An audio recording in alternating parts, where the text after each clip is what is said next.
America ने Venezuela के तेल पर कंट्रोल कर लिया है और वेनेजुएला के क्रूड ऑयल को बेचना भी शुरू कर दिया है। अमेरिका ने पहले सौदे के तहत वेनेजुएला के $500 मिलियन का तेल बेच दिया है। वही वेनेजुएला की कार्यवाहक राष्ट्रपति डेल्सी रॉड्रिग्स ने कहा कि वो देश की ऑयल इंडस्ट्री को विदेशी निवेशकों के लिए खोलने के लिए तैयार है। अब आपको टॉप एंगल से बताते हैं वेनेजुएला के तेल का आखिर ये पूरा खेल है क्या। अमेरिका ने वेनेजुएला के राष्ट्रपति निकोलस मादुरो को गिरफ्तार करने के बाद अब वहां तेल पर कंट्रोल कर लिया है।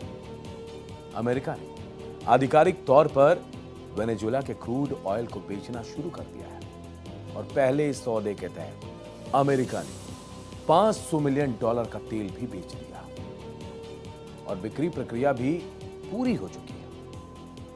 अमेरिका ने बताया कि उसे वेनेजुएला के तेल के लिए 30% ज्यादा कीमत मिल रही है। यानी अमेरिका के हाथों में निकोलस मादुरो का तेल भंडार आते ही वेनेजुएला के तेल की कीमत बढ़ गई है। ट्रंप प्रशासन ने एनर्जी सेक्रेटरी क्रिस राइट ने कहा, अमेरिका वेनेजुएला के क्रूड ऑयल के लिए करीब 30% ज्यादा कीमत हासिल कर रहा है।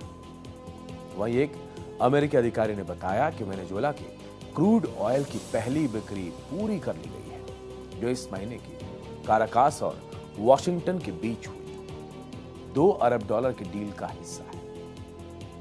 अधिकारी ने बताया कि पहली बिक्री की कीमत $500 मिलियन थी और आने वाले दिनों में और बिक्री होने की उम्मीद है। इस महीने की शुरुआत में अमेरिका ने वेनेजुएला पर हमला कर और उसके राष्ट्रपति निकोलस मादुरो को पकड़ लिया, जिसके बाद से राष्ट्रपति डोनाल्ड ट्रंप ने यह साफ कर दिया कि वेनेजुएला के विशाल तेल भंडार का इस्तेमाल के लिए प्लान तैयार किया गया है।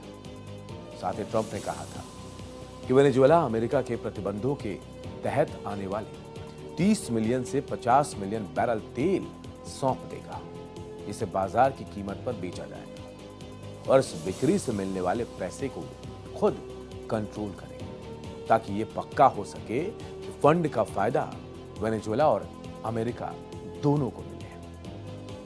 वेनेजुएला के पास दुनिया का सबसे बड़ा क्रूड ऑयल रिजर्व है, जो करीब 303 बिलियन बैरल है। लेकिन अमेरिकी प्रतिबंध के बाद वेनेजुएला के तेल इंडस्ट्री बहुत खराब हालत में है। इसे लेकर राष्ट्रपति ट्रंप ये घोषणा कर चुके हैं कि तेल कंपनियां वेनेजुएला के एनर्जी सेक्टर को फिर से बनाने के लिए कम से कम $100 बिलियन का इन्वेस्टमेंट करें और इन्वेस्टर्स को अच्छा रिटर्न मिले, ये सुनिश्चित करने के लिए अमेरिका सुरक्षा देगा। वहीं वेनेजुएला के कार्यवाहक राष्ट्रपति डेल्सी रॉड्रिग्स ने कहा कि वो देश की ऑयल इंडस्ट्री को विदेशी निवेशकों के लिए खोलने के लिए तैयार है। इसमें उन्होंने कहा कि देश की ऑयल इंडस्ट्री को लेकर एक नई पॉलिसी बनाई जा रही है। साथ ही डेल्सी रॉड्रिग्स ने कहा कि तेल बेचने से जो कमाई होगी उसका एक हिस्सा स्वास्थ्य सेवाओं को ठीक करने में लगाया जाएगा, वहीं दूसरा हिस्सा देश के बुनियादी ढांचे को मजबूत करने के लिए इस्तेमाल किया जाएगा। डेल्सी रॉड्रिग्स की वहां की तेल इंडस्ट्री को विदेशी निवेशकों के लिए खोलने की घोषणा काफी अहम मानी जा रही है। रॉड्रिग्स ने एक बार फिर मादुरो को पकड़े जाने की अमेरिकी कार्रवाई की आलोचना की और इसे दोनों देशों के संबंधों पर एक धब्बा बताया। साथ ही कूटनीति को फिर से शुरू करने की बात भी कही।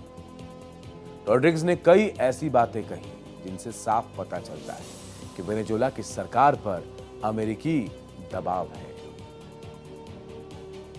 रॉड्रिग्स निकोलस मादुरो के समर्थकों को साधना चाहती है, तो दूसरी तरफ अमेरिका को भी नाराज नहीं करना चाहती। उधर वेनेजुएला के विपक्ष की नेता और नोबेल प्राइज विजेता मारिया कोरिना मचाडो ने अमेरिकी राष्ट्रपति डोनाल्ड ट्रंप से व्हाइट हाउस में मुलाकात के बाद मचाडो ने दावा किया उन्होंने ट्रंप को अपना नोबेल शांति पुरस्कार पदक भेंट किया है।